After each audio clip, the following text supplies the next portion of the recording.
Ευθύγραμμες κινήσεις. Αφορά μαθητές της Α Λυκείου. Βασικές έννοιες. Κίνηση σε ευθεία γραμμή. Το κινητό κινείται πάνω σε μια ευθεία. Η έννοια του συστήματος αναφοράς. Τι είναι το σύστημα αναφοράς? Μας βοηθά να προσδιορίσουμε με μαθηματικό τρόπο τη θέση ενός αντικειμένου. Όσον αφορά στις ευθύγραμμες κινήσεις, κατάλληλο σύστημα αναφοράς θεωρείται μια ευθεία που έχει μετατραπεί σε άξονα. Δηλαδή έχουμε επιλέξει ένα σημείο όμικρον ως σημείο αναφοράς, ως αρχή μέτρησης και έχουμε θεωρήσει μια φορά ως θετική. Παραδείγματος χάρη στο σχήμα που απεικονίζεται, θετική φορά είναι η προς τα δεξιά. Οι έννοιες της χρονικής στιγμής T και του χρονικού διαστήματος ΔT. Η χρονική στιγμή είναι ουσιαστικά η ένδειξη ενός χρονομέτρου ή ενός ρολογιού. Παραδείγματος χάρη, τώρα είναι 8 και 4, αυτή είναι μια χρονική στιγμή. Μετά από λίγο θα είναι 8 και 25, είναι μια άλλη χρονική στιγμή. Το χρονικό διάστημα όμως εκφράζει το χρόνο που μεσολαβεί μεταξύ δύο χρονικών στιγμών. Έτσι, αν επιστρέψουμε στο προηγούμενο παράδειγμα, αν τώρα είναι 8 και 4, ενώ μετά από λίγο θα έχουμε τη χρονική στιγμή 8 και 25, το χρονικό διάστημα που πέρασε ανάμεσα στις δύο χρονικές στιγμές είναι 10 λεπτά. Αυτά τα 10 λεπτά είναι αυτό που ονομάζουμε χρονικό διάστημα και συμβολίζουμε με ΔT. Θέση, μετατόπιση, διάστημα. Είναι έννοιες συγγενικές, αλλά είναι και διαφορετικές. Η θέση χ, συμβολίζεται με χ, είναι το μέγεθος που προσδιορίζει τη θέση ενός κινητού. Παραδείγματος χάρη, αν κάποιος πει ότι το κινητό βρίσκεται στη θέση χ ίσον συν 4 μέτρα, σημαίνει ότι βρίσκεται 4 μέτρα δεξιά του όμικρον, το οποίο το έχουμε θεωρήσει ως αρχή μέτρησης, δηλαδή ως σημείο αναφοράς. Ενώ αν κάποιος πει ότι χ ίσον μείον 3 μέτρα, τότε αυτό σημαίνει ότι το κινητό βρίσκεται 3 μέτρα αριστερά του όμικρον, όπως στο παράδειγμά μας το σημείο μη τόνος στο σχήμα.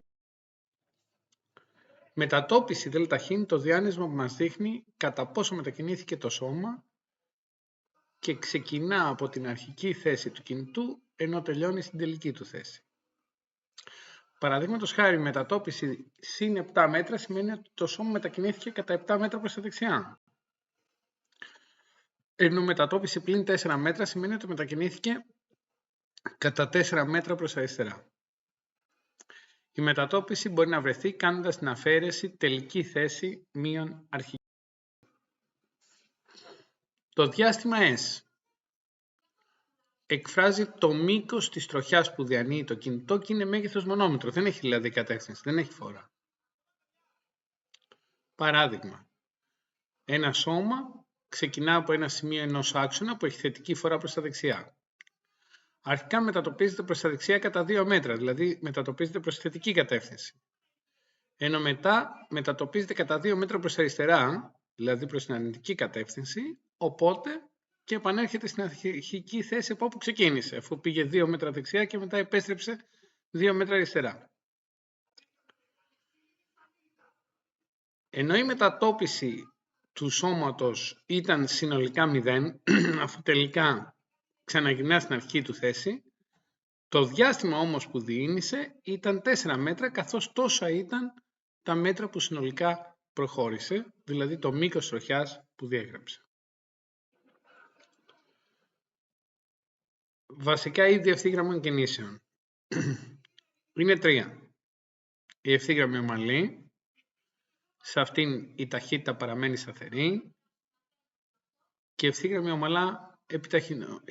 ομαλά επιταχυνόμενη, σε αυτήν η ταχύτητα αυξάνεται με σταθερό ρυθμό, και τέλος η ευθύγραμμη ομαλά επιβραδυνόμενη, σε αυτήν η ταχύτητα μειώνεται με σταθερό ρυθμό.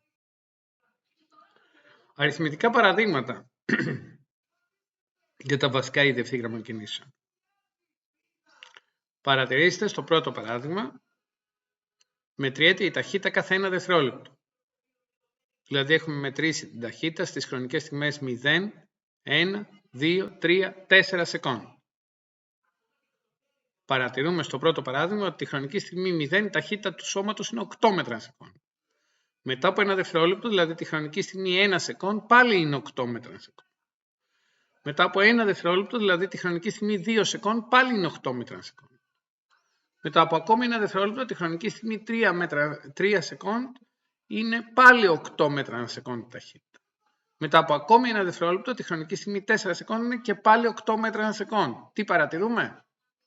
Σε όποια χρονική στιγμή και αν μετρηθεί η ταχύτητα, βγαίνει πάντα 8 μέτρα σεκόντ. Άρα μιλάμε για μια ευθύγραμμη κίνηση με σταθερή ταχύτητα. Τι είναι αυτή η κίνηση? Είναι ευθύγραμμη ομαλή. Ευθύγραμμη ομαλά επιταχυνόμενη κίνηση. Το δεύτερο παράδειγμα. Και πάλι η ταχύτητα μετριέται κάθε 1 δευτερόλεπτο. Δηλαδή έχει μετρηθεί στις χρονικές στιγμές 0, 1, 2, 3, 4 δευτερόλεπτα. Παρατηρούμε ότι τη χρονική στιγμή 0 σεκόντ η ταχύτητα είναι 5 μέτρα ανά δευτερόλεπτο. Μετά από 1 δευτερόλεπτο, τη χρονική στιγμή 1 σεκόντ, η ταχύτητα είναι 7 μέτρα ανά σεκόντ. Μετά από ακόμη 1, τη χρονική στιγμή 2 σεκόντ, η ταχύτητα είναι 9 μέτρα ανά σεκόντ. Και τα λοιπά. Τι παρατηρούμε? Ότι σε κάθε 1 δευτερόλεπτο η ταχύτητα αυξάνεται σταθερά κατά 2 μέτρα ανά σεκόντ. Άρα μιλάμε για μια κίνηση με σταθερή αύξηση της ταχύτητας. Αυτή η κίνηση χαρακτηρίζεται ως ομαλά επιταχυνόμενη. Ας δούμε τώρα το τρίτο παράδειγμα. Πάλι η ταχύτητα του κινητού έχει μετρηθεί στις χρονικές στιγμές 0, 1, 2, 3, 4 δευτερόλεπτα. Δηλαδή παίρνει μετρήσεις ταχύτητας κάθε 1 δευτερόλεπτο. Τη χρονική στιγμή 0, όπως παρατηρούμε, η ταχύτητα είναι 20 μέτρα ανά σεκόντ. Μετά από 1 δευτερόλεπτο, τη χρονική στιγμή 1 σεκόντ, η ταχύτητα είναι 17 μέτρα ανά σεκόντ. Μετά από ακόμη 1 δευτερόλεπτο, τη χρονική στιγμή 2 σεκόντ, η ταχύτητα είναι 14 μέτρα ανά σεκόντ. Τη χρονική στιγμή 3 σεκόντ, η ταχύτητα είναι 11 μέτρα ανά σεκόντ. Και τα λοιπά. Τι παρατηρούμε? Παρατηρούμε ότι σε αυτή την κίνηση η ταχύτητα μειώνεται με σταθερό ρυθμό. Και μάλιστα μειώνεται κατά 3 μέτρα ανά σεκόντ σε κάθε 1 δευτερόλεπτο. Προφανώς μιλάμε για μια ομαλά επιταχυνόμενη κίνηση.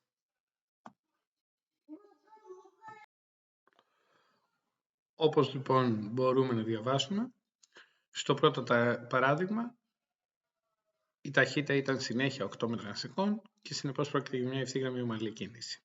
Στο δεύτερο παράδειγμα, η ταχύτητα αυξάνεται με σταθερό ρυθμό 2 μέτρα ανά σεκόντ σε κάθε 1 δευτερόλεπτο και συνεπώς πρόκειται για μια ευθύγραμμη ομαλά επιταχυνόμενη κίνηση με επιτάχυνση 2 μέτρα ανά σεκόντ τετράγωνο. Τέλος, στο τρίτο παράδειγμα, η ταχύτητα μειώνεται με σταθερό ρυθμό 3 μέτρα ανά σεκόντ σε κάθε 1 δευτερόλεπτο και συνεπώς πρόκειται για μια ευθύγραμμη ομαλά ευρενόμενη κίνηση με σταθερή επιτάχυνση μείον 3 μέτρα ανά σεκόντ τετράγωνο. Το πρόσημο μείον υποδηλώνει επιβράδυση.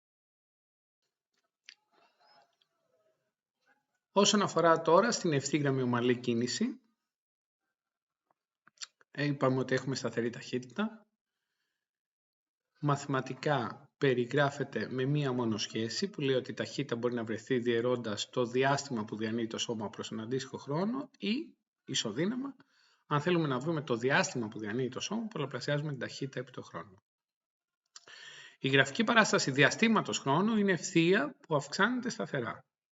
Αυτό είναι λογικό, γιατί όσο περνάει ο χρόνος, το σώμα διανύει συνεχώς μεγαλύτερο διάστημα, αλλά αυτό γίνεται με σταθερό τρόπο.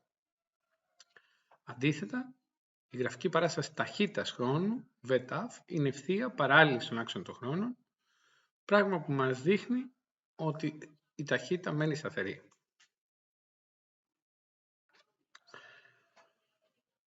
Ομαλά μεταβαλλόμενη κίνηση. Σε αυτήν έχουμε σταθερή επιτάχυνση. Με τον όρο ευθύγραμμη ομαλά μεταβαλλόμενη κίνηση εννοούμε τόσο την ευθύγραμμη ομαλά επιταχυνόμενη, όσο και την ευθύγραμμη ομαλά επιβραδυνόμενη κίνηση, που και οι δύο διέπονται από τις ίδιες σχέσεις και η μόνη διαφορά είναι ότι στην επιβραδυνόμενη κίνηση η επιτάχυνση είναι αρνητική, δηλαδή είναι επιβράδυνση. Οι σχέσεις που ισχύουν είναι δύο. Είναι ο νόμος ταχύτητας και ο νόμος του διαστήματος.